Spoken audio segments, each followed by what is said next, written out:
ഈ രണ്ട് മലവാണങ്ങൾ 5000 രൂപ പിച്ച കാശിനും റീച്ചിനും ചീപ്പ് പബ്ലിസിറ്റിക്കും വേണ്ടിയിട്ട് ജനങ്ങളെ മൊത്തത്തിൽ വിഡ്ഢികളാക്കുന്ന ഷാജാൻ എന്ന മലവാണവും നിഷാൽ എന്ന ഒരു പയ്യനും സ്വന്തം കുടുംബത്തിന് മുൻപിൽ കരഞ്ഞുകൊണ്ട് എന്നെ ബൈക്കിൽ വന്ന ആളുകൾ ആക്രമിച്ചു എന്ന് പറഞ്ഞ് വീഡിയോ ചെയ്യുകയും സഹതാപതരംഗം പിടിച്ചു പറ്റുകയും ചെയ്തതിനു ശേഷം ഈ മലവാണം എന്ന് ആവർത്തിച്ച് വിളിക്കാം, ഈ ഷാജാൻ എന്ന ഫ്രോഡും ആക്രമിച്ചവരെ പിടിച്ചു എന്ന് പറഞ്ഞിട്ട് കന്നുകാലികളെ കൊണ്ടുവരുന്നത് പോലെ തല മറച്ചിട്ട് കൊടുന്ന് അടുത്ത ക്രിയേറ്റിംഗ് സ്റ്റോറി.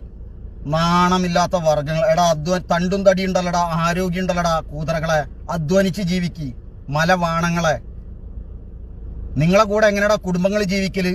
നിങ്ങൾ നാളെ പണത്തിന് വേണ്ടിയിട്ട് സ്വന്തം കുടുംബങ്ങളെ വെച്ചിട്ടും കൂട്ടിക്കൊടുപ്പിന് വരെ നിങ്ങൾ തയ്യാറാവില്ലടാ. കാരണം ഇത് ഇന്ന് ചെയ്ത നിങ്ങൾ നാളെ ഞങ്ങളെ ഭാര്യമാരെ ആരോ പീഡിപ്പിച്ചു എന്ന് പറഞ്ഞിട്ട് ഇല്ലാത്ത പെറ്റീഷനും കൊടുത്തിട്ട് അതിന്റെ പുറത്ത് ഒരു 5-6 വീഡിയോയും ചെയ്ത് അങ്ങനെയും പണം ഉണ്ടാക്കുന്ന നാണം കെട്ട വർഗങ്ങൾ.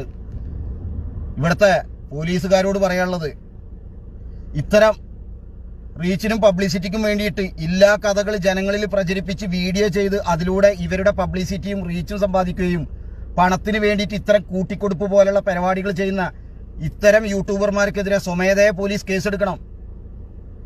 ഇല്ലാ കഥകൾ പ്രചരിപ്പിച്ച് ജനങ്ങളിൽ തെറ്റിദ്ധാരണ പരത്തി ഒരു വർഗീയപരമായിട്ടുള്ള കലാപത്തിനും അല്ലെങ്കിൽ ഞാൻ ഇന്നൊരു വിഷയത്തിൽ അഖിൽമാരാർക്കെതിരെ പ്രതികരിച്ചതിന്റെ അടിസ്ഥാനത്തിലാണ് എനിക്ക് ഈ ആക്രമണം നേരിടേണ്ടി വരുന്നത്. അവിടെ സ്വന്തം കുടുംബത്തിന്റെ മുൻപിൽ കരഞ്ഞിട്ട് വീഡിയോ ചെയ്ത നിഷാലെ, നിന്റെ കൂടെ എങ്ങനെയാടാ ഇനി ആ കുടുംബം ജീവിക്കും?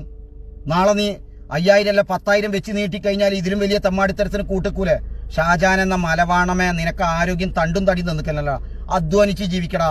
വല്ല കാട്ടിലും പോയി തടി ചുമക്കാൻ നടക്ക്, നാണം കെട്ടവനെ. ഇങ്ങനെ കുറച്ച് പൊട്ടന്മാരെയും തലപോയ മൂടന്മാരെയും വളർത്തുന്ന പുതിയ തലമുറ ആരാധകരെ, ഇവരൊക്കെ ഇത്തരം മലവാണങ്ങളെ വളർത്തുന്ന ആളുകൾ.